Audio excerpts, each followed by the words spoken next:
এখন আমরা রেডি হয়ে গেছি। এখন আমরা মাংস দিতে যাব আমার আম্মুদের বাসায় আর আমার ননদের বাসায়, আপনাদের সাথে শেয়ার করব।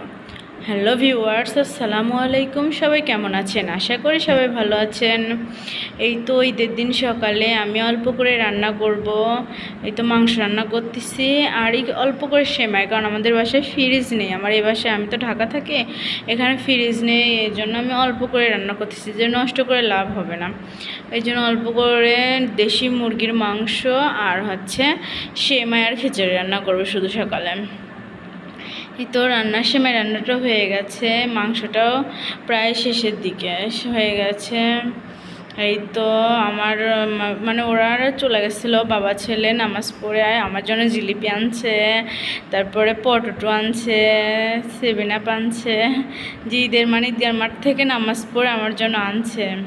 এই যে আমার ছেলেটা খুবই টায়ার্ড হয়ে গেছে, এই জন্য এসে খেলছে ঈদগার মাঠে। যে আমার হাজব্যান্ড, এই তো রান্না আমার শেষের দিকে, তো খিচুড়ি রান্না, তারপর মাংস রান্না আর সেমাই রান্না শেষ। এখন খাইতে দিব। ওরা খাওয়া দাওয়া শেষ করে ওরা সমাজে যাবে, বাবুকে খাওয়াবো।